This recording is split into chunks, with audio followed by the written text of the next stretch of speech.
Bueno, buenos días, jóvenes. Buenos días.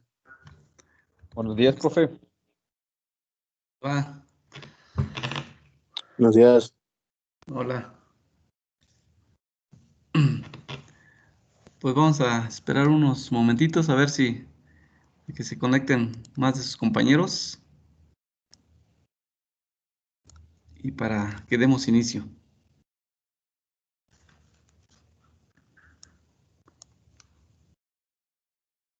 Vamos a dar 3 minutitos más, ¿vale?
¿Quieres ahí un rato como dos, no? Vale, por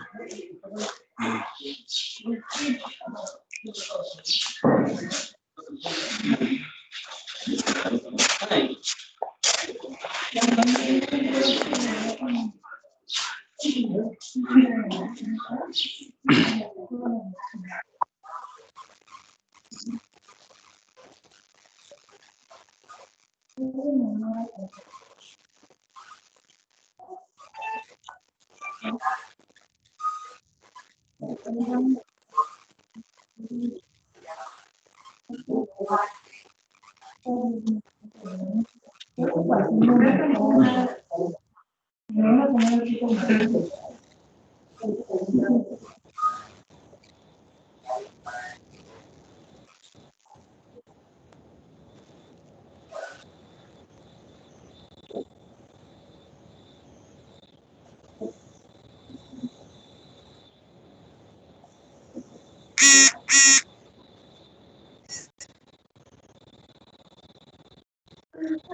Bien, nuevamente buenos días a todos, jóvenes.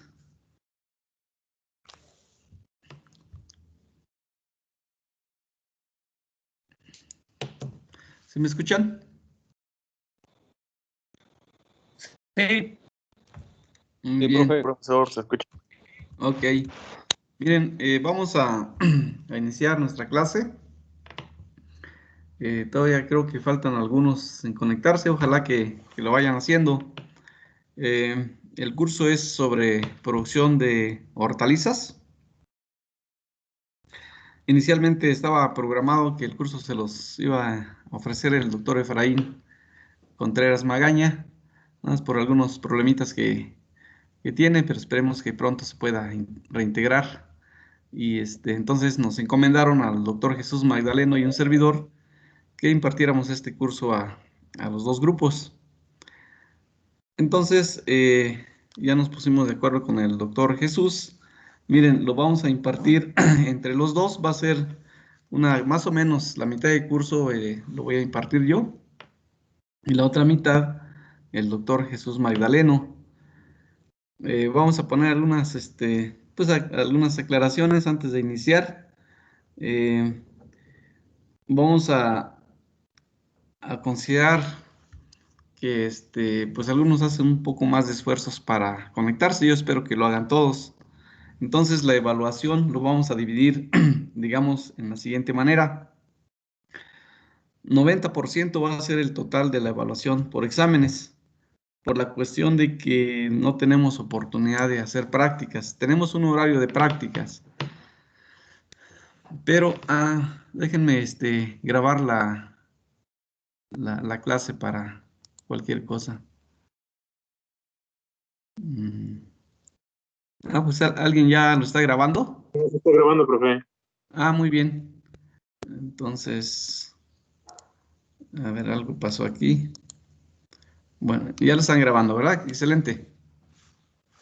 Bien, entonces vamos a hacer lo siguiente. 90% va a ser, pues, sus evaluaciones mediante exámenes, en virtud de que en esta ocasión no hay la posibilidad de realizar prácticas, al menos que regresáramos antes de que se termine el semestre y pudiéramos hacer algo de práctica. Entonces, esto está sujeto a la situación de salud que estamos atravesando en el país, ¿no? Y entonces el otro 10%, miren, le vamos a dar un peso importante también, es el 10% en total de la asistencia. Entonces vamos a pasar lista siempre. Entonces, esto es como también motivar, porque la verdad es que hay algunos que sí hacen el esfuerzo de estar, tal vez haya uno o dos que no le interese. Aún así vamos a grabar las clases para que el día del examen pues no haya pretexto alguno de que, pues no tengo la información. Toda la información va a estar grabada, ustedes mismos la pueden repasar las veces que sea necesario. Entonces, de ese 90% de la evaluación, yo voy a hacer una sola evaluación al final del módulo que me toca y el doctor Jesús va a hacer la otra parte, o sea, 45% y 45%. De esas, vamos pues yo podría hacerles solo un examen o dos exámenes también, o sea, mi evaluación es el 45% en total.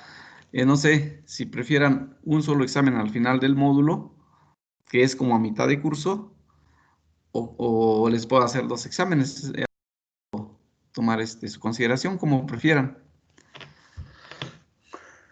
Si hay alguna opinión. Profe, ¿no es mucha información Dos. para un solo examen?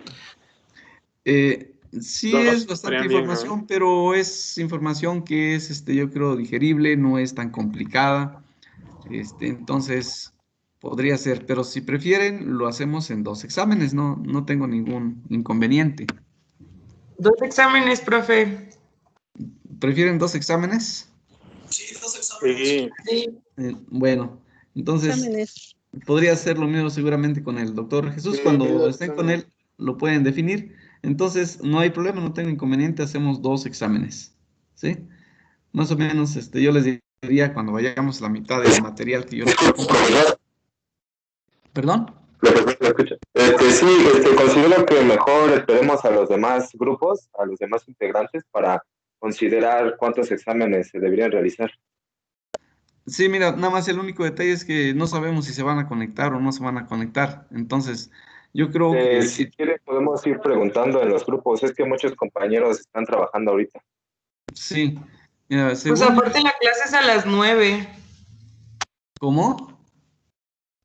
Digo que la clase es a las 9, o sea, ya pasó bastante tiempo como para seguir esperando a ver si... A las 10:30, perdón. Ya pasó bastante tiempo como para seguir esperando a ver si se conectan. Sí, pues lo más seguro es que no se van a conectar, ya los demás, si acaso uno o dos. Entonces, yo por eso decía que si quieren consultarle a sus compañeros está bien, pero en ocasiones, o sea, yo creo que nos vamos a sujetar de los que están conectados, porque no podemos esperar, claro, cuando se pueda está bien, pero yo creo que vamos a dar preferencia para alguna edición, pues los que estamos asistiendo, ¿no? Pero igual pueden consultar. Finalmente eso no representa ningún inconveniente, ¿no? Y entonces, yo creo que, si quieren, pregúntenle entonces a alguien de cada grupo. No sé si la mayoría de los grupos, del grupo, o sea, del 6 o del 7 los que están ahorita, porque hay, según mi lista de participantes, hay como 35, algo así. No, hay 47. Del grupo sexto Oh, del 6, ¿cuántos 7. son? ¿Perdón? Del sexto 6, ¿cuántos son?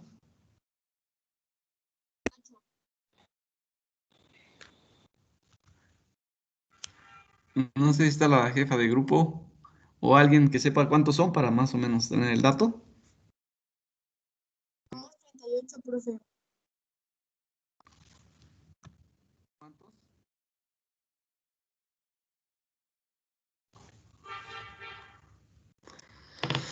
O del 7, ¿cuántos son del 7? No puedo saber cuántos están conectados, no sé cómo ver la lista No, completa. del grupo, ¿cuántos son? Me parece que con las dos de reingreso somos 37. 37. Ah, ok. Y del otro grupo, no sé si alguien sepa más o menos cuántos son. Profe, somos 38. Son 38. Ok. O sea que en teoría debería haber 75 alumnos, ¿no? Hay 47 y yo espero que se conecten un poco más, al Ya menos para somos 50, ya vemos más de la mitad. Ajá, ok. Sí, ya somos 51, correcto. Sí. Entonces, pues podemos quedar. Serían 2 exámenes, ¿están de acuerdo? Yo no tengo inconveniente. Y está bien. Está bien. Ok. Sí, Yo les voy a informar, o sea, les voy a ir compartiendo el material y les voy a informar el momento en que tengamos que hacer ya el primer examen. ¿De acuerdo?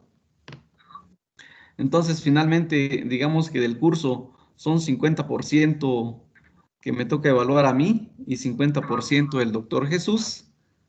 Y de ese 50% que me toca a mí, 5% es asistencia a clases y el 45% son exámenes. ¿Vale? Bien. El horario, como ya pues, le agradezco a los del grupo, bueno, a ambos grupos, en especial a los del 6 que pudieron acoplar su horario en que es de 10:30 a 12.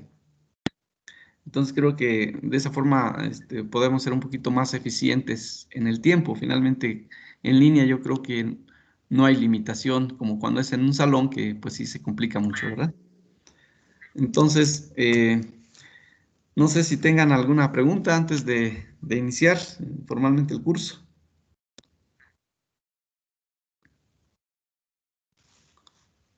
Todo bien por el momento. ¿Sí?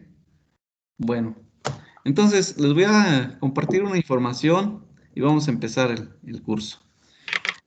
Posiblemente alguna información que voy a presentar al inicio, quizá algunos la conozcan o tengan más detalles sobre eso, pero es solamente para partir y para ver la importancia que tiene el sector hortícola en nuestro país. Déjenme compartir. Es acá. Entonces,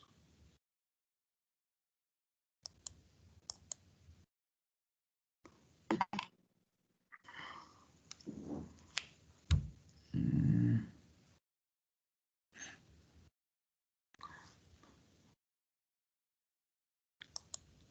no sé qué pasa, no me deja abrir la presentación.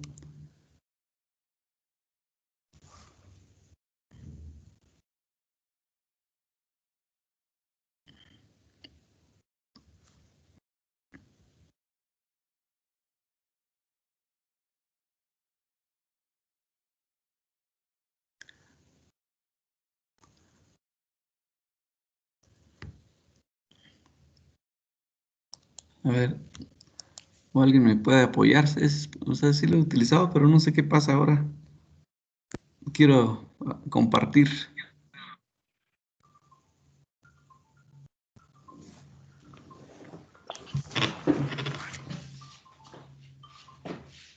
Nacho, te hablo al ratito, tengo clase.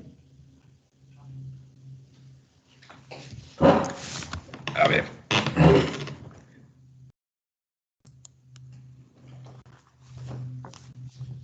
Déjenme ver, que por aquí debe estar.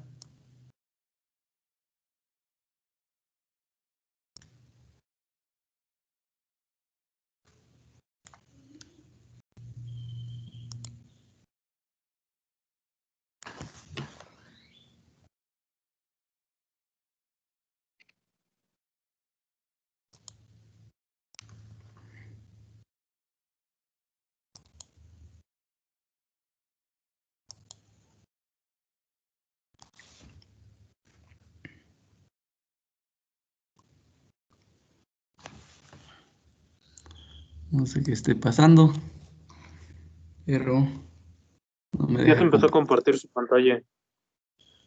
Sí, pero ok, ahí se ve. Sí, sí se ve bien. Ok, Sí, ya se ve. ok, muy bien, gracias. Bueno, entonces vamos a iniciar. El curso es de producción de hortalizas, nada más que yo ahora no los veo, pero bueno, no importa. Está Ah, sí, ya los puedo visualizar. Ok, bien. Déjenme poner el apuntador. Ah, no sé qué problemitas me está dando ahora, pero ahí se ve. Bien. Entonces, bien, las hortalizas, ese es un grupo de especies que realmente tiene un valor muy importante, tanto para la economía como en la generación de empleos. Eh, Representa en el sector primario, en la parte agrícola, el mayor aporte, digamos, en la economía de nuestro país, aunque este sector es relativamente pequeño si comparamos todo lo que es el sector productivo de nuestro país. Quizá alguna información de esta, algún momento lo hemos compartido con uno de los grupos, pero lo voy a ver muy rápido para que entremos todos en la misma dinámica, ¿sí? Fíjense que en nuestro país, sí me escuchan bien, ¿verdad? Sí, profe. Sí, Muy se bien, ve. gracias. Si ustedes saben cuál es la superficie de territorio que tenemos en nuestro país, bueno, si no lo saben, no importa, aquí se los muestro. Fíjense que en México tenemos 1.972.547 kilómetros cuadrados. Es la superficie total del territorio.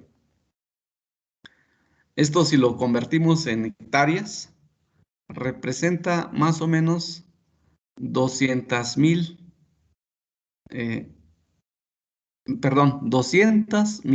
de hectáreas. ¿Sí? 200 millones de hectáreas. Es la superficie de nuestro país. Pero debido a los problemas que hay en toda la superficie, por la parte que está ocupada por la ganadería o la parte que está ocupada por la industria, la población, etcétera, fíjense que de toda esa superficie, lo que es agrícola es solamente el 10%, ¿sí? El 10% viene siendo como de 200 millones de hectáreas, son como 20 millones de hectáreas, ¿sí? A eso es donde pues se concentra, ¿verdad? Nuestra actividad agrícola en el 10% de toda la superficie del territorio. Y cada vez ha ido disminuyendo porque la población va creciendo o otras áreas van creciendo, entonces van desplazando de alguna forma nuestra agricultura. Aunque ahí dice que en el 2010 se sembraron 21.952.000 hectáreas. realmente estamos ahorita como alrededor de 20 millones de hectáreas de la superficie agrícola, ¿sí? Entonces, nuestro potencial, digamos, donde tenemos que desenvolvernos en la agricultura. De esta superficie, lo que se genera es aproximadamente 331.786.000 miles de pesos, ¿sí? Esta es la participación del sector agrícola. Esta diapositiva ya está un poquito atrasada, pero vamos a ir pidiendo algunas actividades, algunos voluntarios para que actualicemos esto y alguien me puede decir al final, yo lo actualizo y eso le genera algunos puntitos extras en su curso para actualizarlo. Porque vemos ahí que tenemos hasta 2006, hay que actualizarlo a la fecha actual, pero donde vemos que de los sectores productivos, ¿verdad? Y la participación que esos tienen en la actividad que genera recursos en nuestro país, el Producto Interno Bruto, se dan cuenta que el sector primario es pequeñito, ¿verdad? Le sigue el sector industrial y el sector servicios es lo que más abunda, ¿sí? Entonces el sector primario es una parte muy pequeña en nuestro país y realmente lo que aporta es relativamente poco en la economía nacional. En esta gráfica se ve un poco más en detalle y más desmenuzada la información sobre el Producto Interno Bruto Nacional, pero si ponemos atención a lo que es el sector que nos compete, el sector agropecuario, silvicultura y pesca, ¿sí? Solamente es el 5.5% del total del Producto Interno Bruto Nacional. O sea, hay otras actividades que son más importantes pues para el país y eso lo debemos de tener muy claro. Más importantes en cuanto a la generación de empleos y generación de recursos económicos para el país. Y hay otros datos que no son muy, digamos, buenos para nuestro país, porque si se dan cuenta, en el ranking mundial de la economía, pues no estamos tan arriba, ¿no? Como está Estados Unidos, China, Japón, Alemania, estos países que son muy desarrollados, ¿sí? Que aún teniendo menos agricultura, ¿verdad? Pues tienen un ranking económico mucho, mucho más grande que lo que tenemos nosotros. Algunos países incluso de América del Central o América del Sur, por ejemplo Brasil, ¿verdad? Está aún arriba en la economía de nuestro país. Se dan cuenta, México ocupa el quinto lugar en esta clasificación. No es tan buena, ¿verdad? Pero bueno, esa es la situación real. Y nada más algunos datos para que todos estemos en la misma dinámica de qué es lo que genera nuestro país y qué genera la agricultura, ¿verdad? ¿Verdad? En el Producto Interno Bruto Nacional, si lo vemos ahí, son hasta un poquito difícil de leer la cantidad. Estos son millones, sería 15 millones de millones. Eso viene siendo como 15 billones, ¿verdad? De pesos anuales. Si eso se repartiera entre el total de millones de habitantes que somos, más o menos 125, 127 millones ya en nuestro país, o sea, habría un ingreso medio per cápita de 125,000 pesos anuales, ¿verdad? De esto, el sector primario, o sea, donde va la agricultura, la silvicultura y pesca, participa en 450,000 millones de pesos del total nacional. O sea, es un porcentaje bajo. Y fíjense, nada más estos datos. Ingreso medio per cápita del sector primario, 450,000 millones entre pues, 30 millones más o menos, serían 15,000 pesos. Entonces, esto es ese sería nuestro ingreso per cápita medio. Si la riqueza de nuestro país se distribuyera de manera equitativa. Pero la verdad es que no es así. Como datos así medios de pensarlo, ¿no? De que lo que pasa con nuestro país, una situación muy extrema, ¿no? Hay gente muy pobre, pero hay gente muy rica. Dice, el 10% más rico de la población gana 30 veces más que el 10% más pobre. O sea, y eso quiere decir que la riqueza de nuestro país está muy mal distribuida, ¿verdad? No sé si ustedes sabían, pero bueno, en México, pues está el hombre más rico del mundo, ¿no? Que es dueño de tantas empresas, Carlos Slim. Y nada más para que se den una idea de cuánto gana, ¿no? Gana al año, de acuerdo a los datos que muestran de sus finanzas, 1.2 billones de pesos. Imagínense, 1.2 billones de pesos de los 15 billones de pesos que se genera, ¿sí? Entonces, eso quiere decir que Carlos Slim, él solito gana el 8% del Producto Interno Bruto. O sea, mucho más de lo que genera el sector primario en nuestro país. Entonces, la riqueza está así distribuida. Por otro lado, nada más les voy a mostrar estos datos para que mi intención aquí es de que entendamos cuál es la importancia que tiene el sector hortícola y veamos su magnitud y cuál es la relevancia. Y pues es ahí donde nosotros podemos trabajar mucho, ¿verdad?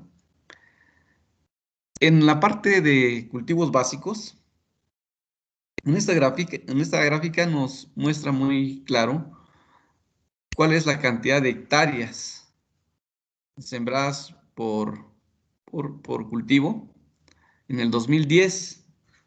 Ahí vamos a pedir a alguien más que pueda actualizarnos esta información, hacernos una grafiquita igual, pero con fecha mucho más reciente. Ahí váyanse anotando algunos voluntarios para hacerlo, ¿no? Pero se dan cuenta que el maíz, tenemos aquí 8 millones de hectáreas en nuestro país, de las 21 millones que se cultivan. O sea, el maíz es un cultivo muy importante por la superficie que ocupa. El frijol es también importante, más o menos, o sea, arribita de 1 millón de hectáreas. El trigo, un poquito más de 500,000 de hectáreas. Y el sorgo, también similar al frijol, como alrededor de 1 millón de hectáreas. Esa es la superficie dedicada a estos cultivos básicos.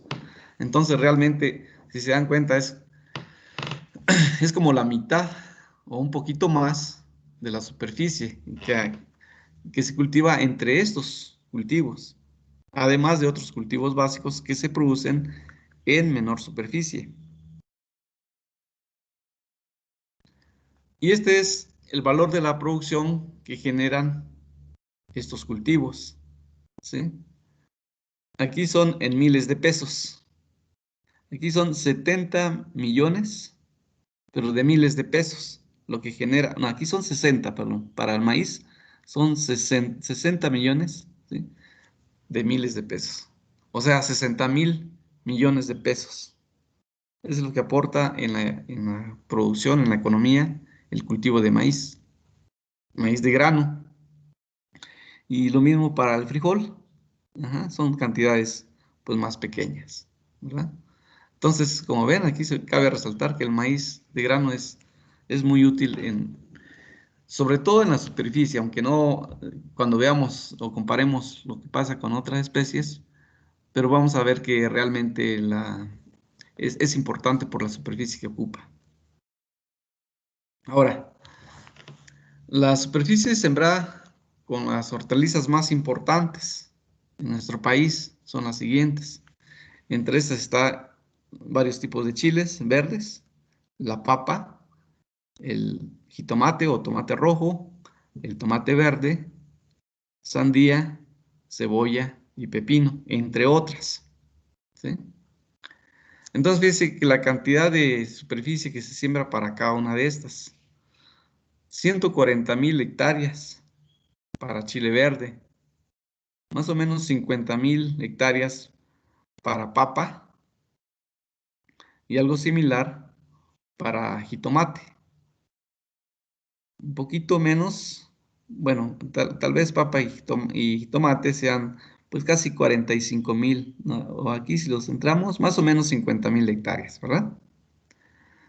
Baja un poquito para tomate verde, para sandía y cebolla, que es alrededor de 40,000 hectáreas. Y como la mitad de eso, para pepino. Entonces la superficie que se cultiva de estas hortalizas es menos, mucho menos, que las de cultivo básico. Sin embargo, si vemos el valor de la producción, pues es mayor, ¿verdad?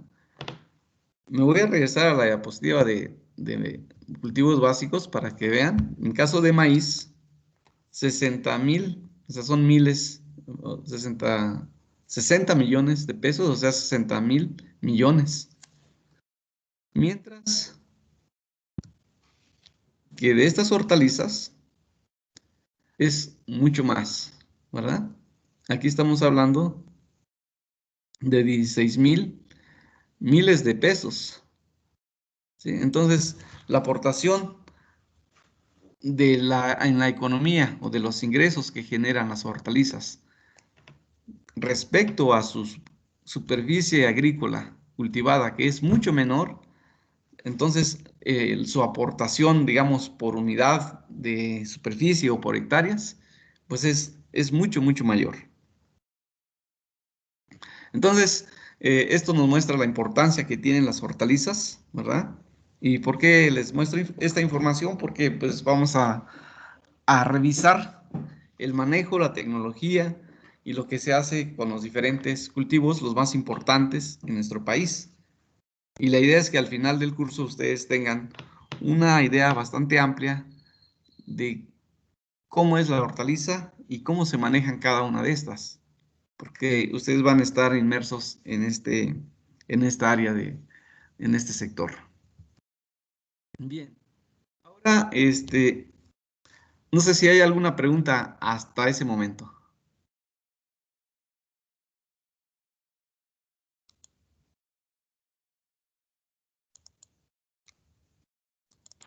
Todo bien, pregunta? profesor.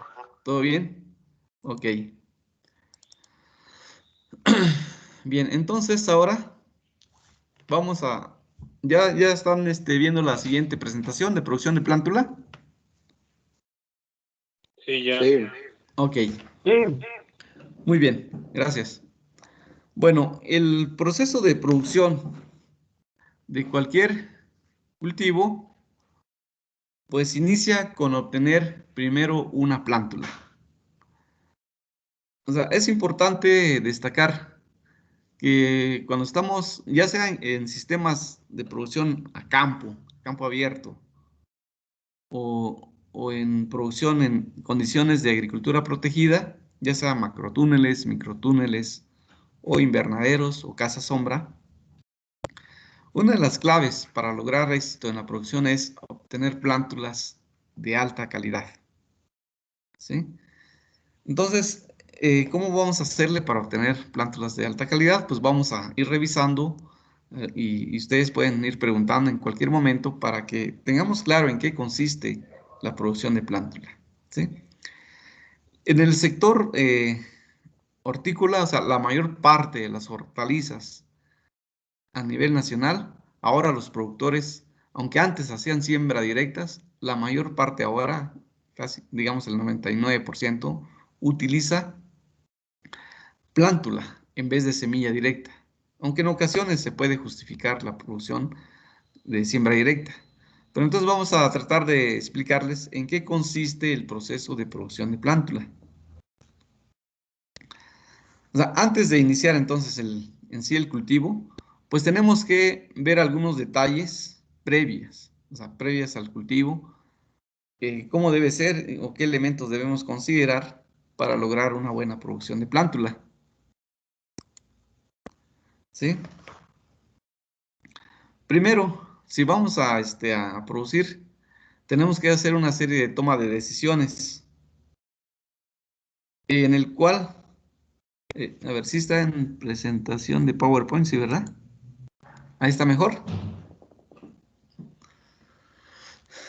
Bueno, tenemos que tomar una serie de consideraciones y decisiones de tipo económicas, administrativa, ambiental, técnica y de la infraestructura con la cual disponemos.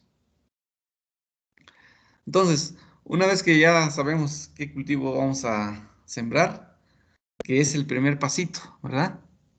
Dice, definir qué especie de cultivo sembrar. ¿Sí? Se puede sembrar el mismo cultivo en el mismo lugar o incluso alternar especies a lo largo del año si los análisis de mercado, ¿sí?, con la factibilidad técnica y económica son favorables. O sea, tenemos que hacer un estudio primero de decidir, o sea, qué me conviene más como productor o si yo soy el asesor del productor, a ver, ¿qué le conviene más? Vamos a analizar primero la factibilidad de mercado, eso lo ven en otro de sus cursos, cuál es la factibilidad técnica y económica que nos va a asegurar que ese cultivo que estamos decidiendo es el mejor, el que más conviene, ¿sí? Entonces, una vez que se hace todo ese tipo de análisis, porque a veces puede haber una limitante técnica o una limitante de mercado que no nos permita definir la mejor especie. Por ejemplo, si ustedes dicen, pues la berenjena es un cultivo muy rentable, técnicamente fácil de manejar, ¿sí? Y produce muy bien, y si le damos el ambiente favorable vamos a tener alta calidad. Ok, está bien, definimos la berenjena como nuestro cultivo, pero si no estamos tomando en cuenta el mercado, ¿sí?, pudiera ser que al final, ya que tengamos la producción, nos encontremos de que, ¿qué creen? Ya está la producción, ya tenemos todo listo, pero el mercado no es suficiente para lo que vamos a producir. Al menos en México, por ejemplo, sabemos que el ejemplo que ponemos de la berenjena no se consume mucho. Sí, a veces ni siquiera lo encontramos en el mercado y cuando lo encontramos, pues es poquito lo que se ofrece. Entonces, si ya estamos en una situación así, se nos va a complicar. Tenemos que asegurar entonces nuestro mercado de lo que vamos, de la hortaliza que vamos a producir. Al menos que sea de exportación. Ok, entonces cambia el asunto. Entonces ya se hace también factible la parte de mercado. De manera que tenemos que estar seguros que lo que vamos a producir se va a comercializar y bien. ¿Sí? Ok, una vez que hayamos definido entonces el cultivo o la especie que vamos a establecer, incluso hay que definir qué tipo, ¿sí?, o qué variedad. ¿Y cómo definimos eso? También lo hacemos con base en argumentos similares, dándole importancia la negociación que se puede tener con los compradores potenciales, con el rendimiento de esta variedad o este tipo de producto que queremos y las características de calidad que se puede otorgar a los que nos van a comprar, ¿sí?, y la calidad que puede ofrecer el material que vamos a utilizar. O sea, acuérdense, todo esto tiene que hacerse bajo un análisis beneficio-costo. Por ejemplo, si ustedes dicen, ok, voy a producir pepinos. Bueno, pero de pepinos hay muchos tipos de pepinos, ¿verdad? Hay pepinos persa, pepino tipo americano, o pepinos tipos europeos, ¿sí? O hay otros. Entonces, hay que definir ahí cuál. O sea, ya definimos que nuestro cultivo va a ser pepino, ok, ahora cuál tipo, o cuál especie, o cuál variedad, perdón. Incluso aún definiendo ya un solo tipo, supongamos que dicen, ok, mi mercado va a ser la exportación y voy a producir pepino tipo persa. y lo voy a exportar a Japón o a Estados Unidos. Ok, pero también hay variedades dentro de esa misma. Entonces esa serie de decisiones la tenemos que tomar previo a que hagamos nuestra siembra. El otro punto que debemos de considerar antes de iniciar nuestra actividad, o sea, definir bien las fechas de siembra y de cosecha, ¿sí? Porque hay hortalizas que sabemos que en un periodo del año tiene mejor precio que el otro. Entonces, nosotros lo que tenemos que ofrecer a los productores, ¿cuál es el momento más adecuado para que les vaya mejor, para que sus productos tengan mejor precio y puedan vender bien y sea rentable, ¿sí? En el caso de en condiciones de invernadero, las fechas se definen principalmente en base a criterios de mercado, pero también influyen aspectos económico-ambientales relacionados con los requerimientos climatológicos del cultivo, ¿sí? Quizá si queremos producir los mismos pepinos, ¿sí? Pero no es lo mismo producir y que nuestra programación sea para cosechar, digamos, en mayo, junio o julio, así queremos producir para cosechar en el mes de noviembre, diciembre, que para algunas zonas del país, sobre todo en valles altos, donde hay heladas en esa época y en otras zonas del país igual. Entonces tenemos que hacer un calendario de siembras y de cosechas de manera que buscamos qué es lo que más nos conviene. Ok, decimos, tal vez en esa época del año, junio, julio, tal vez no gastemos en calefacción, pero si quiero producir en noviembre, diciembre, voy a usar calefacción y eso representa más costo. Bueno, pero si lo que voy a producir en noviembre, diciembre, no hay nadie más que esté produciendo y puedo yo sacar cosecha en esa época, pues seguramente voy a vender a un mejor precio. Entonces, otra vez, el análisis beneficio-costo es importante, porque un pepino quizá en el mercado, si el kilo está a 10 pesos en junio, julio, posiblemente para noviembre y diciembre esté a 20, 25 pesos. Entonces, pues me va a convenir producir, aunque invierta un poco más, ¿sí? Es decir, tenemos que buscar esas ventanas de buen precio, ¿sí? Para que el productor le sea más rentable. Y entonces esa es una especie de programación que tenemos que hacer previo a hacer la siembra. Todo esto tiene que estar organizado, ¿sí? Por el responsable de la empresa o por ustedes cuando estén como asesores, ¿verdad? Tienen que organizar toda esta parte de manera que lo que se va a hacer sea a beneficio del productor. Si a lo largo de la clase hay alguna pregunta, me pueden interrumpir sin ningún problema, ¿eh? La otra es definir la superficie que vamos a sembrar, ¿sí? ¿Qué define la superficie a sembrar? Si ustedes van a sembrar, por ejemplo, una hortaliza, la que sea, pues tienen que considerar cuál es su mercado, ¿verdad? O sea, cuál es la demanda potencial que puedo tener, o sea, cuál es el mercado potencial que me puede permitir vender lo que voy a sembrar, ¿sí? Es como, por ejemplo, si ustedes van a sembrar rabanitos, ¿sí? Y dicen, no, pues yo voy a sembrar rabanitos y le voy a vender a varios eh, vendedores aquí en la zona. Ah, pues entonces no pueden decir, ah, pues voy a sembrar 1 hectárea de rabanitos y estar cosechando siempre 1 hectárea, ¿no? Sería imposible venderlo, o sería muy difícil, o lo mismo si voy a sembrar cilantro o cualquier otro cultivo, aunque no son gente este, de alto consumo, de mucho consumo, pero entonces, de acuerdo a lo que voy a sembrar, sí tengo que considerar cuál es el potencial de mercado que tengo, cuál es mi demanda, a dónde lo voy a llevar, ¿sí? ¿Qué tipo de transporte voy a utilizar? Y algunas particularidades que tenga cada especie, ¿sí? Entonces, dependiendo del el manejo que vayamos a hacer, alguien puede decir, ok, yo hago una programación.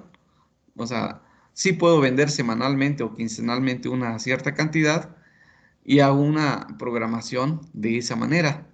para producir semanalmente, quincenalmente o cada cierto tiempo, ¿sí? Y en función también de cuál es el rendimiento que yo espero. Si digamos tengo una superficie dada y voy a un mercado potencial determinado, ok, ¿hasta cuánto yo puedo producir para abastecer ese mercado que tengo posibilidades en el cual vender? Entonces, nuevamente aquí se hace un plan de siembra y la superficie que vamos a cultivar, ¿verdad? Y en función de cuál es nuestro mercado. Ok, ahora ya definí qué voy a sembrar, qué especie, qué variedad o qué tipo, y ya sé cuánta superficie, ¿sí? Ahora entonces, ¿qué sigue? Pues ahora, ¿cuál es la tecnología que voy a utilizar de producción? Es decir, definir el método de cultivo. Y el método de cultivo se refiere a aspectos relacionados con la forma particular de cómo voy a cultivar, ¿sí? Primero, ¿va a ser siembra directa o voy a producir plántula en semillero? Y si voy a usar semillero, ¿va a ser en charolas o en contenedores individuales más grandes? Ok, ¿hasta qué edad de la plántula la voy a manejar? ¿A los 20 días o la voy a dejar un poquito más tarde? ¿Sí? Ok, también método de esterilización del sustrato. Voy a usar un sustrato que no es nuevo, un sustrato que no es nuevo y requiero utilizarlo nuevamente. Entonces seguramente lo voy a esterilizar. ¿Sí? Ok, tengo que pensar también en eso. La densidad y marco de plantación. Si voy a hacer alguna práctica, como en el caso de jitomate que se le pone un tutor, ¿cómo lo voy a hacer? ¿Sí? ¿Qué labores culturales voy a hacer? La forma de cosechar e incluso la forma de cómo voy a empacar. O sea, se debe definir desde cómo va a ser mi sistema de siembra hasta cómo va a ser mi venta, en empaque o a granel. O sea, todo esos son análisis previos que tenemos que hacer en un sistema de producción de hortalizas. Y después, pues estimar, presupuestar y requisitar las necesidades de insumos, equipo y recursos humanos. O sea, la siembra no se va a hacer sola. No porque ya definimos, ahora sí hay siémbrate solita semilla, ¿no? O sea, tenemos que estimar el presupuesto para cuánto se requiere de semilla, cuánto de fertilizantes o cualquier otro insumo. ¿Qué equipos? ¿Lo voy a hacer con maquinaria? ¿Lo voy a hacer manual? ¿Sí? Y para hacer la actividad, ¿con qué personal cuento para hacer las actividades? Entonces, por eso se tendrá que hacer un presupuesto y definir, o sea, qué insumos, qué equipos y con qué recursos cuento para esta actividad, ¿sí? Entonces, todo esto es muy, muy importante. Además, debo considerar cuánto cuesta la semilla, cuánto cuesta cada uno de los materiales del riego, si voy a desinfectar, o sea, con qué recursos debo contar para iniciar mi programa de actividades, ¿sí? Así como la mano de obra que requiere para todo esto. Ok, ya tengo eso. Un aspecto bien importante que ustedes deben de considerar cuando vayan a producir es que deben de analizar la calidad de agua, ¿sí? Miren, es necesario contar con la información de un análisis de agua que ustedes manden a hacer en un laboratorio confiable para que les diga cuál es el agua o cuál es la calidad, qué características tiene el agua con que van a regar. Obviamente, todo esto se debe hacer antes de iniciar, ¿verdad? Porque resulta que en ocasiones el agua pudiera tener algunos metales pesados que nos puede afectar la producción. O en algunos casos, fíjense que hemos encontrado que en algunas zonas el agua puede tener ya algunos minerales como el potasio o el calcio, ¿sí? Si ustedes, por ejemplo, van a producir en condiciones de hidroponía, en este caso, o cualquier otro sistema, y donde van a agregar fertilizantes y van a preparar una dosis que sea la adecuada, como seguramente ya lo han visto en otros cursos. Ok, ¿qué hay que hacer? Ah, pues hacen la preparación y todo listo, ¿no? Pero el análisis de agua les puede en algún momento incluso ahorrar un poco de recursos Si el agua ya tiene alguna concentración de calcio, por ejemplo, posiblemente ustedes agregan una parte nada más para completar lo que el cultivo requiere. Entonces, eso es muy importante para que ustedes hagan siempre un análisis de agua de lo que van a utilizar para el riego. Como les comentaba, debe hacerse un análisis en un laboratorio que sea confiable, ¿sí? Y también es importante saber interpretar los resultados, ¿sí? Algunos laboratorios les manda ya la interpretación, pero yo creo que con la formación que se les da aquí en la universidad a través de sus cursos, yo creo que es suficiente para que ustedes sepan interpretar un análisis de agua y con eso puedan definir su plan que van a hacer de fertilización, ¿sí? A qué concentraciones se va a manejar, en qué cantidades y hacer los cálculos necesarios para preparar, en tal caso, una solución nutritiva, ¿verdad? Adecuada, correcta, de acuerdo a las necesidades del cultivo. Por otro lado, ok, dicen, ya sé todo esto, ya tengo el análisis de agua, ya sé que voy a aplicar. Y también deben de saber, ok, ¿qué necesita el cultivo? ¿Cuáles son las condiciones ambientales, verdad? Eso ya lo deben de saber para cada cultivo. Aquí nada más les pongo un ejemplo del jitomate porque lo hemos trabajado mucho más. Pero de acuerdo al cultivo que estén trabajando, tendrán que conocer las necesidades, ¿verdad? De radiación solar, de temperatura, de humedad relativa, de velocidad del viento, ¿sí? Cuáles son sus valores óptimos, cuál debe ser el mínimo o máximo en donde las plantas pueden ya afectarse, ¿sí? Y cómo es la necesidad en cada etapa del cultivo. Entonces, toda esta información, cuando ustedes ya estén frente a los productores asesorando o su misma unidad de producción, tendrán que formarse, tener toda la información, ¿sí?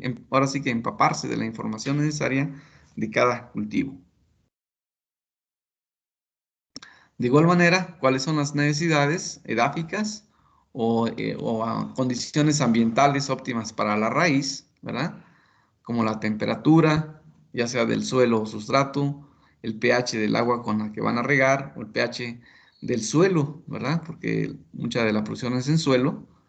¿Cuál es la conductividad eléctrica de la solución del suelo o solución nutritiva? ¿Sí? ¿Qué características tiene el suelo en cuanto a porosidad?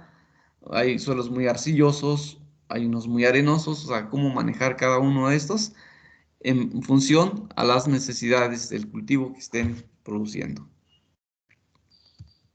¿Sí? Bien, entonces, una vez que tenemos claro toda esa parte previa, ¿verdad? Definida, qué es lo que vamos a hacer, cómo le vamos a hacer, con qué tecnología se va a producir y todo esto. Ok, ahora sí vamos a iniciar pues las actividades que se deben de llevar a cabo para lograr una buena producción de plántula. ¿Ok? ¿Alguna pregunta hasta ahí?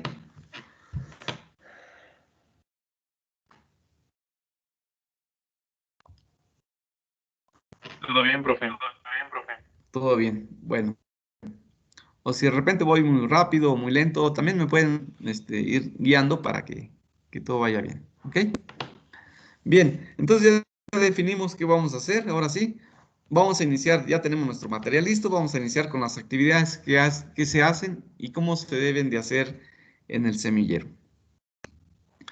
Entonces, esto comprende, ¿verdad?, actividades a realizar desde la preparación del semillero para la siembra hasta el traslado de las plántulas a los invernaderos para su trasplante. O sea, esta etapa es la que corresponde a manejo en el semillero.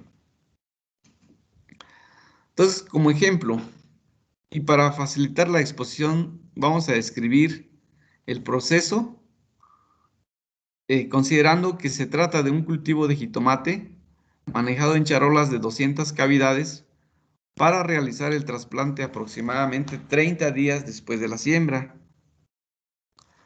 O sea, hay que aclarar que si se trata de otro cultivo o de otro método, habrá que hacer un protocolo particular siguiendo estos lineamientos, ¿sí?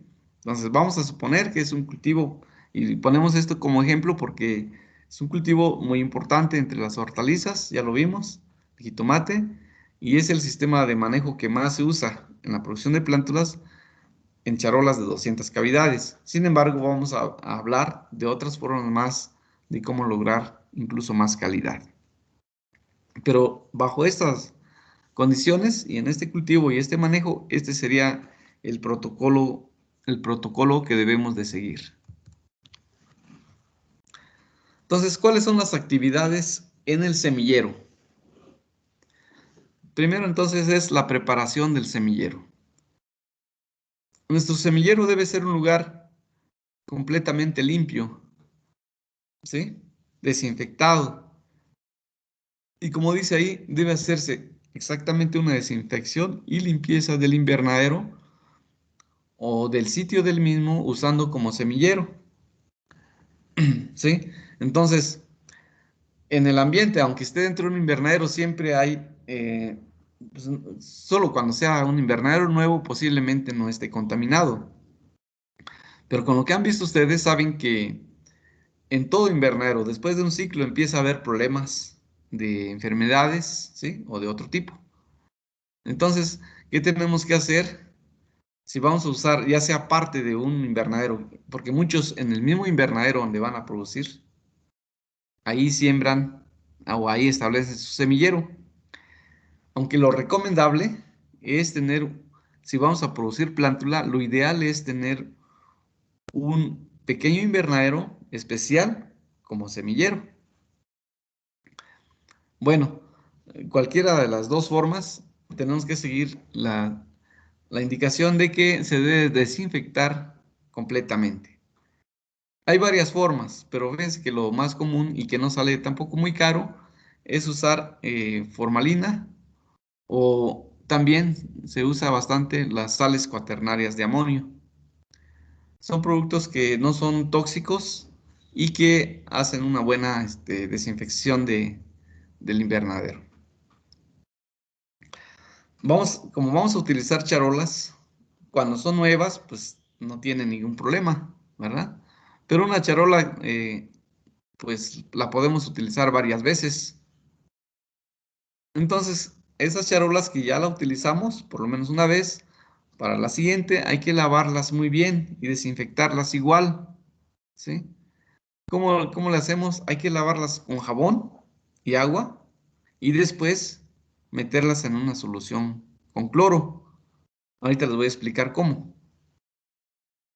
De manera que no queden residuos en las cavidades de las charolas para asegurar que no vamos a tener un patógeno desde ahí, ¿sí? Porque ustedes saben que en esta etapa de producción de plántula se presentan varias enfermedades de las llamadas Dampinov, ¿verdad? Que son un grupo amplio de hongos que se pueden presentar, aparte de algunas bacterias. Entonces, hay que lavar muy bien y desinfectar muy bien las charolas. Ahorita la parte de desinfección, ahorita el uso de cloro, se los voy a explicar cómo se debe de hacer para que no tengamos problemas de alguna intoxicación, pero también aseguremos que se va a desinfectar bien. Ok, entonces ahora vamos a preparar nuestro sustrato.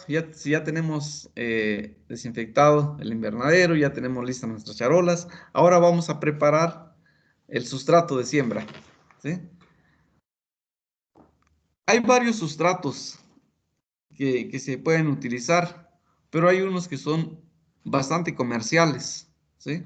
Son un poquito caros, pero fíjense que tienen buenas características y esa es la razón por la cual se utiliza bastante. Por ejemplo, seguramente han escuchado ustedes el peat moss, ¿sí? O turba vegetal también se le llama. Hay varias marcas, ¿sí?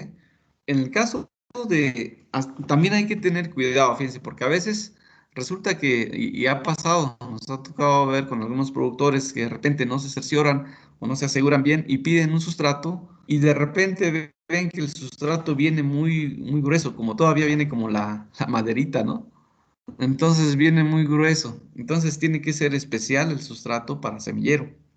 Es diferente un peat moss para semillero que un peat moss que se quiera utilizar, por ejemplo, para macetitas donde ya establecen, por ejemplo, plantas más desarrolladas, lo que ocupan mucho en floricultura, por ejemplo, ¿sí? Para la producción de plántula tiene que ser un sustrato más fino, especial, para que dé las características de porosidad, de oxigenación para la raíz y características de buena retención de humedad, ¿sí? Acuérdense que todo esto que estamos diciendo tiene que estar basado en el conocimiento que tenemos ya nosotros de cómo funcionan las plantas, ¿sí? Sabemos que las plantas requieren oxígeno para la raíz, oxígeno en el área para hacer sus funciones adecuadamente. Entonces, ¿qué tenemos que buscar? Un sustrato que aporte la suficiente porosidad, ¿sí? Para que pero al mismo tiempo debe tener agua suficiente, ¿sí?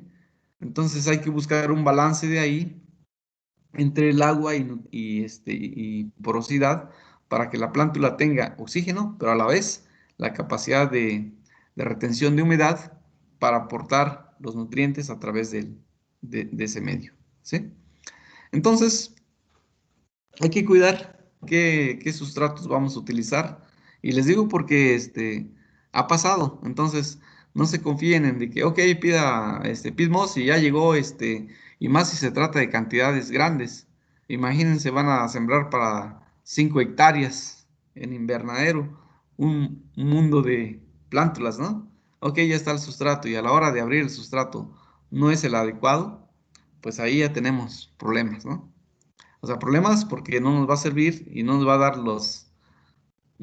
dar las condiciones óptimas para la raíz y el buen funcionamiento de la planta, ¿sí?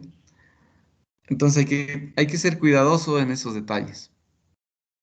Además, ya sabemos que tenemos que cuidar el pH del ambiente de la raíz, ¿verdad?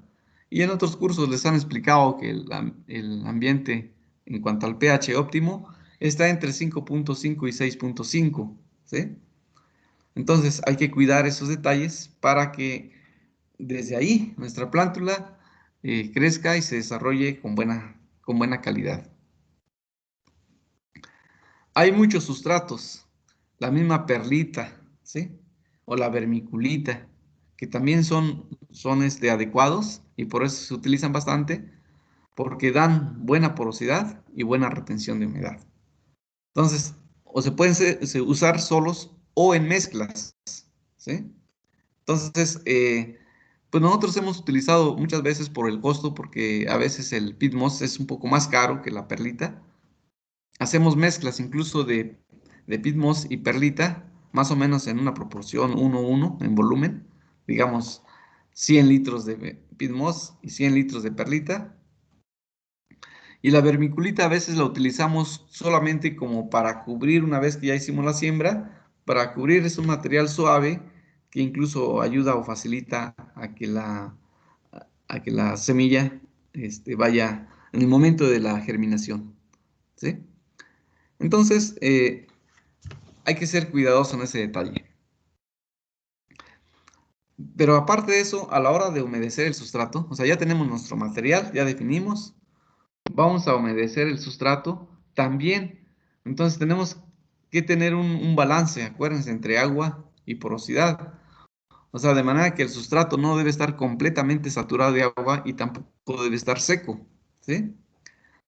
Miren, muchas veces esto a la hora que hacemos práctica de producción de plántula, ojalá que siquiera al fin de semestre lo pudiéramos hacer.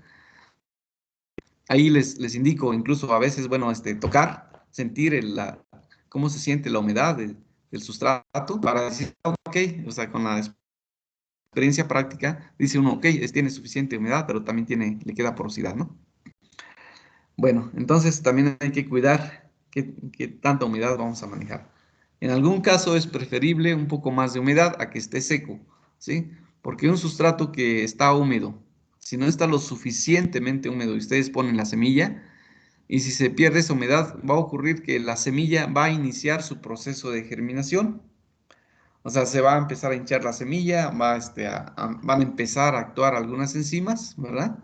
Durante el proceso de la germinación, Pero si no hay la humedad suficiente, va a resultar que esa germinación se va a detener.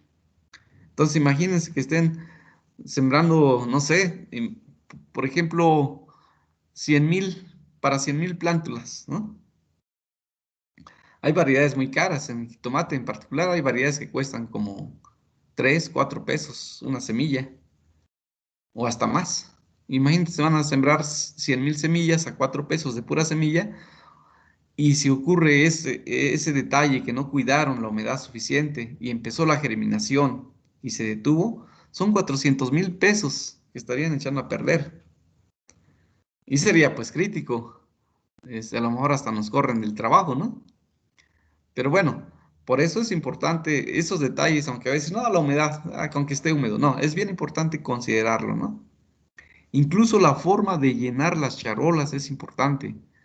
A veces, bueno, hay quienes lo hacen con maquinaria, hay equipos para hacer el llenado de las charolas y queda uniforme, pero cuando lo hacemos manual, cuando las cantidades que sembramos son un poco menor, normalmente agarramos el sustrato ya con humedad y empezamos a rellenar las charolas, y resulta que y le presionamos ligeramente.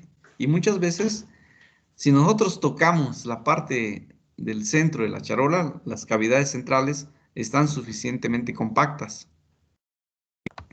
Pero las orillas, las hileras de las orillas, están muy suavecitas, ¿sí? Entonces, si no tenemos uniformidad a la hora de llenar las charolas, eso se va a expresar, fíjense, en cómo van a ir creciendo las plántulas.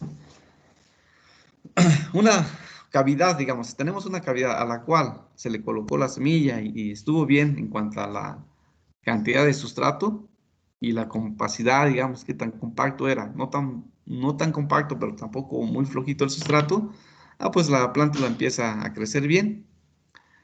Pero si nosotros no tuvimos el cuidado y en las cavidades de los extremos de las charolas quedan muy flojitas, ¿qué va a pasar cuando reguemos?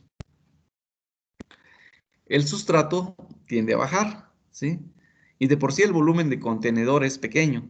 Y si no se compacta lo suficiente, entonces vamos a tener un volumen de contenedor muy pequeñito, como a la mitad. Con el riego se va bajando y como la mitad del cepillón va a ser este sustrato. Entonces, esa plantulita que va a crecer ahí, pues va a estar en un ambiente más limitado, ¿sí? Su volumen va a ser muy pequeño y la plántula va a ser más raquítica. Entonces, desde ahí no vamos a tener buena calidad de plántula. Ya desde ahí tenemos problemas, ¿sí? Y acuérdense que, como dicen, lo que bien empieza, bien termina. No siempre es así, sí, ¿verdad? Pero peor todavía si no empezamos bien, ¿verdad? Entonces hay que empezar bien desde la plántula, con calidad, para que eso tenga un efecto posterior. Entonces, esos cuidados que hay que tener a la hora de humedecer el sustrato y a la hora de llenar las charolas. Les comentaba que ojalá haya la oportunidad y en práctica mostrarles exactamente cómo debe ser para lograr ese objetivo. La otra es, bueno, ya tenemos, ahora sí, ya calculamos bien cuál es la humedad para que no tengamos problemas de que inicie la germinación y se detenga. Ya nuestras charolas están uniformes en lo que vamos a usar como sustrato. Ok, ahora, ¿qué vamos a hacer? Pues a marcar en dónde vamos a poner la semilla, ¿sí? Marcado para la siembra en cada una de las cavidades. Y entonces, ¿qué hacemos ahí? Es hacer una marquita, ¿verdad? Pequeñas incisiones en donde vamos a colocar la semilla, ¿sí? Les digo que hay maquinaria que hacen eso. Hay máquinas donde nada más se meten los sustratos, se mezclan, ¿sí? Y entonces van en unas, por otra parte van avanzando las charolas, se llenan y luego tiene las máquinas tienen para hacerle el agujerito y en otra parte va cayendo la semilla, se siembra y otra parte tapa y listo, ¿no? Eso se puede hacer con maquinaria. Pero muchos productores o muchas empresas no tienen la maquinaria para hacerlo, entonces ¿qué hacemos? Pues lo hacemos en forma manual, ¿sí? Que incluso a veces esas maquinarias hay que tener el cuidado y estar supervisando, porque de repente pues son máquinas y también fallan, ¿no?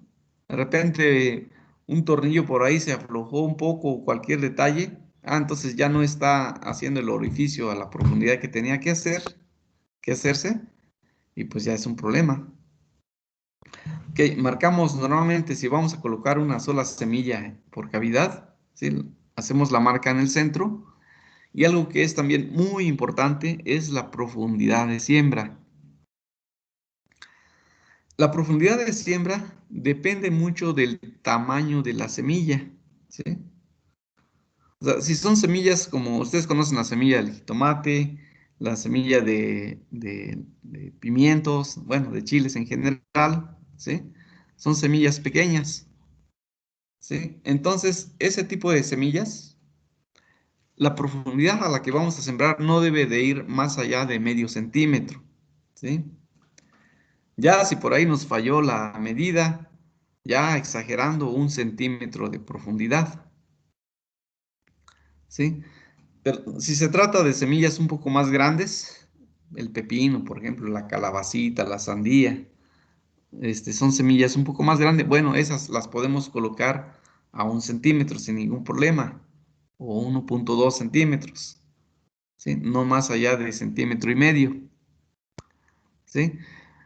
Sin embargo, muchas veces no tenemos ese cuidado y hacemos la siembra a diferentes profundidades. Y les comento porque incluso cuando tenemos práctica, les digo, a ver, voy a revisar cómo están haciendo la siembra. Y aunque les digo medio centímetro, a ver, esto es, hasta les digo, ¿no? Esto es medio centímetro. Se los pongo en un lápiz o en una maderita o con una cinta, una regla, lo que sea. Pero a la hora resulta que cuando uno revisa, y a ustedes les puede pasar eso, de que estén supervisando la producción y van a decir, ok, tienen un equipo de trabajadores que van a hacer la siembra y le dan la indicación, les dicen, todos vamos a sembrar a medio centímetro, ¿sí?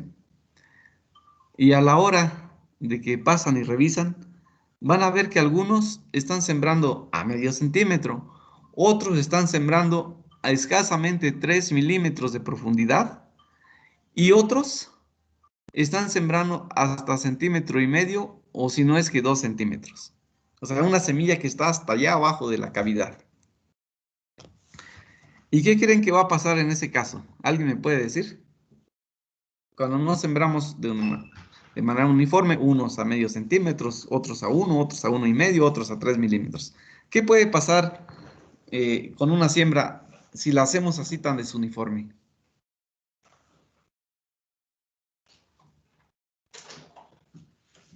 ¿Alguien quiere participar?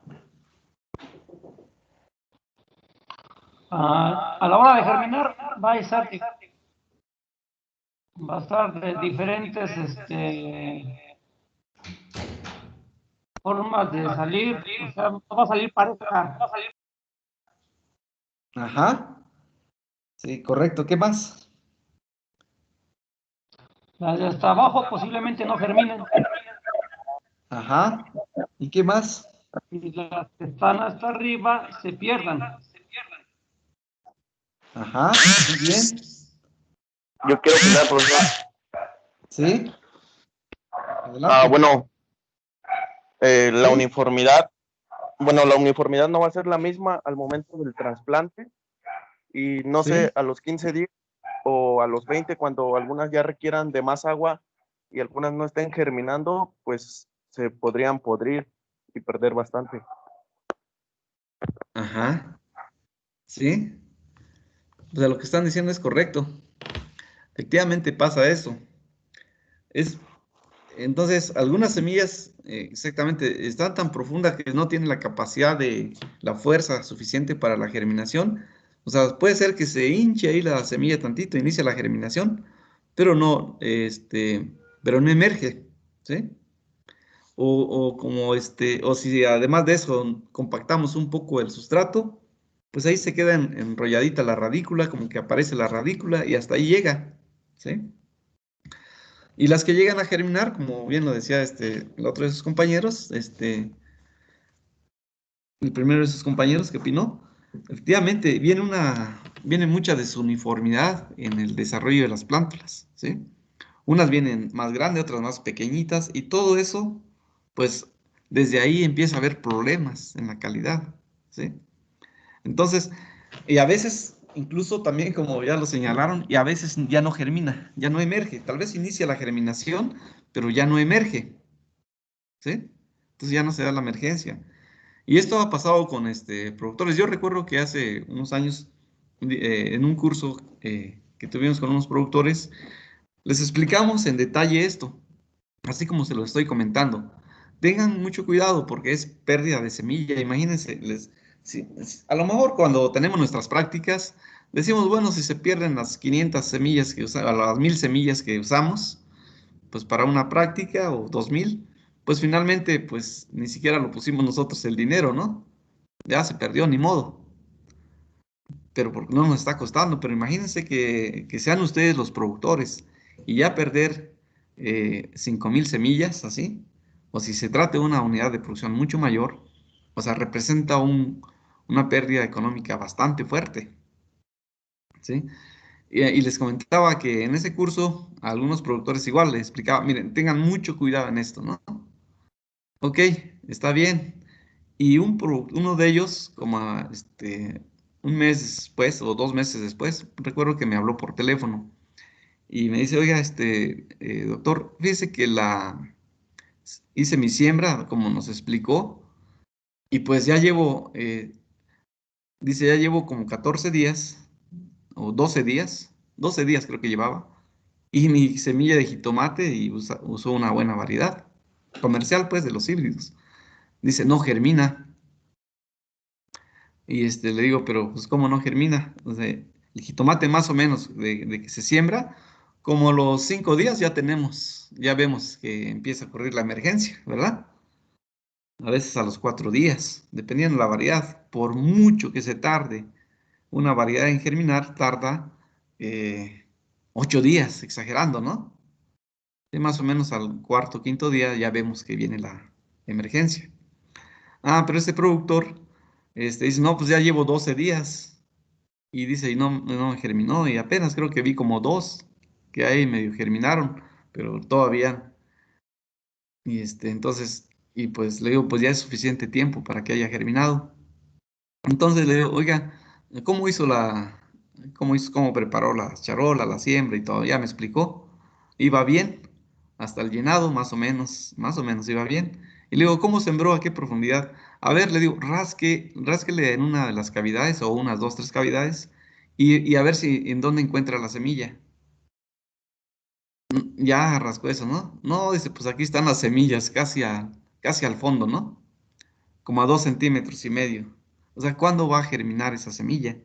No, le digo, pues ya, o sea, déla por perdida, ¿no? Desafortunadamente, en ese caso ya no se puede hacer nada.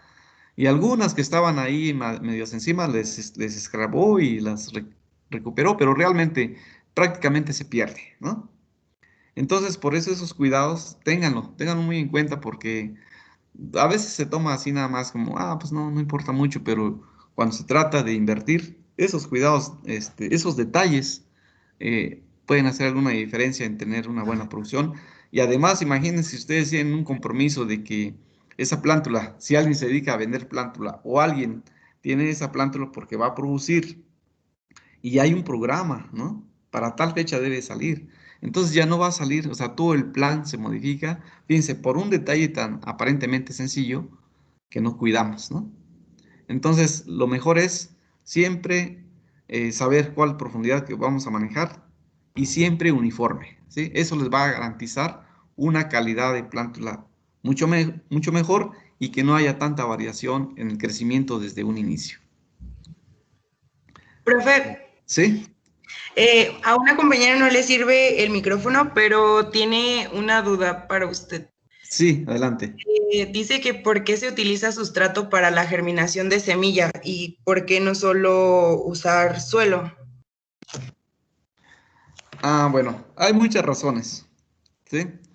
Se puede, pero no sé si su pregunta se refiere por qué no hacemos siembra directa o en plántula o por qué no usamos suelo en vez de un sustrato para la producción de plántula. ¿A qué se refiere exactamente? ¿Te puedes preguntar? Sí, déjele pregunto, profe. Sí.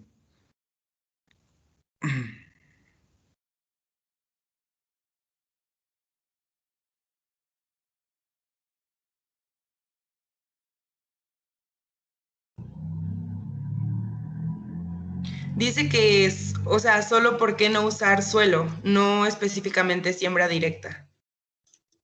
Ajá, o sea, ¿por qué no usar suelo para, digamos, no sé, me estoy imaginando que quiera decir, en una charola usamos sustratos. ¿Por qué Ah, no ponemos mejor suelo en vez de sustrato en la sí. charola? ¿Sí? Ok, porque por lo que acabamos de decir hace un ratito, la plántula, desde su germinación, ¿verdad? Requiere condiciones ideales para ello. ¿Qué condiciones ideales? Que haya suficiente oxigenación, ¿verdad? Y que haya suficiente retención de humedad.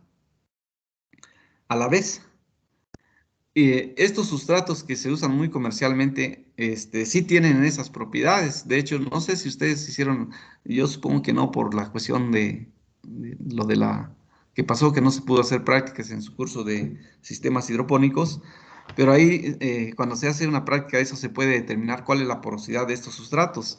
Y son bastante altos, tienen arriba del 50-60% de porosidad. Y también, y a la vez, muy buena retención de humedad. Y si usamos suelo, los suelos, habría que ver que buscar un suelo que dé esas propiedades y es bien difícil lograrlo, ¿sí? Hay suelos, por ejemplo, muy arcillosos, muy pesados, ¿verdad? Que a la hora que le agreguen agua se va a compactar, ¿sí? Y entonces no va a dejar oxígeno para la raíz, ¿sí? Entonces, los sustratos nos dan esa condición favorable para que las plántulas dispongan de ambas cosas. Sí, esa es la razón principal. De hecho, hay quienes han probado, porque esos sustratos son un poquito caros, y hay quienes han probado también evaluar otros sustratos que no son comerciales, ¿verdad? Pero, por ejemplo, el bagazo de caña o cascarilla de arroz u otras cosas, ¿verdad? Nada más que yo creo que sí pueden funcionar, pero tienen que tener, o sea, a lo mejor no se ha trabajado más eso para que lo preparen, así como se prepara el pit moss o la perlita o la vermiculita, que ellos ya saben bien la tecnología de preparación para que den esas propiedades. Posiblemente haya otros sustratos, ¿verdad? Que sean más económicos, pero los suelos generalmente van a tener ese problema, ¿no? Que muchas veces se compacta, o no sabemos también si en el suelo haya esté contaminado, ¿sí? Que puede también ocurrir. O sea, hay varias razones por qué no utilizar el suelo en vez de un sustrato, ¿sí? O algunos suelos incluso tienen muchas sales, ¿sí? O el pH está muy ácido, ¿sí? O muy alcalino, ¿sí? O sea, hay muchos, o sea, tiene varios problemitas, ¿sí? Y la ventaja aquí de usar un sustrato es que como son pequeñas cantidades, o sea, sí es caro el sustrato en sí, pero como se usan pequeñas cantidades para cada plántula, o sea, no resulta tan, o sea, tan alto el costo, digamos, ¿sí? O sea, creo que compensa el hecho de que nos garantice una plántula de mejor calidad. Ujú. Ok, gracias, profe. Sí, pues miren, ya son 5 minutos para las 12. Nuestra clase está programada de 10 a 12. Nada más, por favor, no se desconecten todavía, porque voy a guardar la lista de asistencia, ¿sí? Entonces, por favor, no se conecten para que yo pueda grabar. Y les digo porque sí lo voy a tomar en cuenta, pues esa parte. Cuando hay prácticas en el curso, normalmente la parte dividimos la teoría y la práctica en cantidades más o menos igual. Pero aquí no hay esa posibilidad ahora, ¿no? Entonces, nada más si me permiten para este, guardar la lista de asistencia del día de hoy. De todas formas, si alguien tiene alguna pregunta más, adelante, por favor.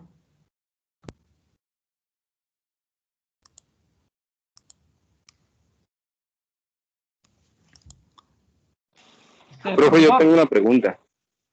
¿Sí? Referente a las plántulas de jitomate, ¿cuánto es Sí. el mayor tiempo posible que se pudiesen tener en una charola? No digamos de 200 cavidades porque es muy pequeña. sino en Ajá. charolas más grandes. ¿Cuánto es el tiempo que más podría aguantar pues la planta en charolas sin comprometer su calidad? Ajá, su calidad. Su calidad y que no afecte posteriormente, ¿no? Mira, te lo podía contestar ahorita, pero en la presentación que voy a dar, que les estoy dando, más adelante vamos a hablar de eso, ¿sí? O sea, ahorita les empecé comentando el uso de charolas de 200 cavidades porque es lo más usual, ¿sí? Pero les voy a hablar, o sea, también eso implica, si lo queremos tener más tiempo, o sea, en este tipo de charolas, una plántula, digamos, en condiciones de 20, 25 grados centígrados, lo más que aguanta son 30 días, ¿verdad? Pero si la queremos tener más tiempo, empieza a hilarse, ¿sí? Por el efecto que hay de competencia por luz. Pues, ya ustedes saben, ¿no? Se hacen unos tallos muy delgaditos y eso. Entonces, ¿qué hay que hacer si queremos tenerlo más tiempo? Usar charolas con cavidades de mayor volumen o usar otro tipo de contenedor para que tenga el volumen suficiente y el espacio suficiente para crecer, ¿sí? Pero está en la presentación más adelante y lo vamos a explicar con detalle. Y no solo eso, o sea, aparte de cuánto tiempo puede aguantar, que puede aguantar así de entrada 40, 45 días o incluso más, les voy explicando eso y qué ventajas tendría también eso, ¿sí? Entonces, por eso no, pero sí, sí hay forma de lograr para que el trasplante se haga no de 30 días, sino más tiempo, ¿verdad? Con charolas de más volumen, ¿sí? Pero lo voy a explicar más a detalle yo creo que en la siguiente clase, ¿de acuerdo? Sí, gracias, profesor. Sí, nada más, fíjense que no encuentro aquí, ¿dónde está la lista de asistencia? No sé, algunas cosas ¿o alguien puede grabarme la asistencia? Es que dicen de más acciones, detalles de la reunión.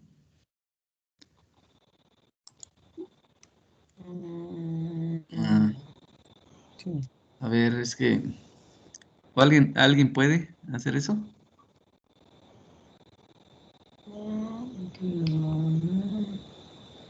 A ver, mostrar participantes.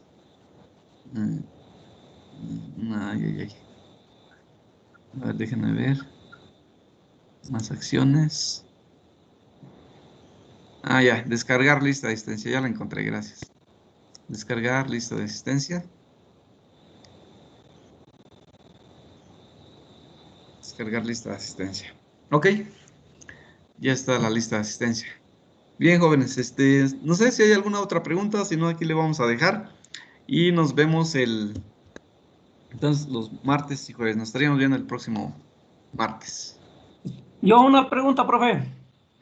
Sí, adelante. ¿Nos va a enviar ahorita el material o va a ser de las mismas, de los mismos videos?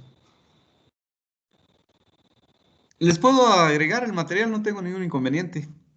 Sí, nada más déjenme organizarlo bien y se los voy a ir enviando. O sea, como quiera ya tienen la clase, pero si quieren les envío el material.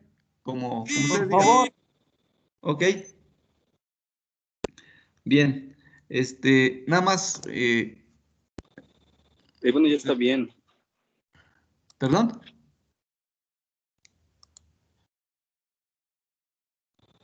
No, disculpe, profesor.